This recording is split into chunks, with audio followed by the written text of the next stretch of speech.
যুক্তরাষ্ট্রের দক্ষিণ ফ্লোরিডায় একটি প্রধান মহাসড়কের কাছে আবারও একটি ছোট বিমান বিধ্বস্তের ঘটনা ঘটেছে। এতে ৩ জন নিহত হয়েছেন। এ ঘটনায় আহত হয়েছেন আরও একজন।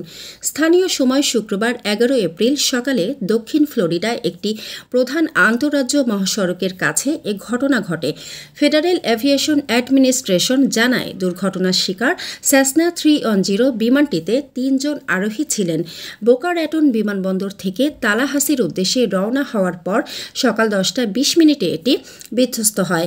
দমকল কর্মকর্তারা জানান, বিমানটি বিধ্বস্ত হয়ে একটি গাড়িকে রেল লাইনের ওপরে ধাক্কা দিয়েছে। এর ফলে লাইনটি বন্ধ হয়ে গেছে। বোকা র্যাটনের মেয়র স্কট সিঙ্গার এক বিবৃতিতে বলেন, বিমান বিধ্বস্তের ঘটনার তদন্ত শুরু হয়েছে। আমরা গভীরভাবে দুঃখিত যে আজ আমাদের একটি বিমান দুর্ঘটনার শিকার হয়েছে। এই মুহূর্তে আমরা জরুরি উদ্ধারকারী এবং কর্তৃপক্ষের সঙ্গে ঘনিষ্ঠভাবে কাজ করছি।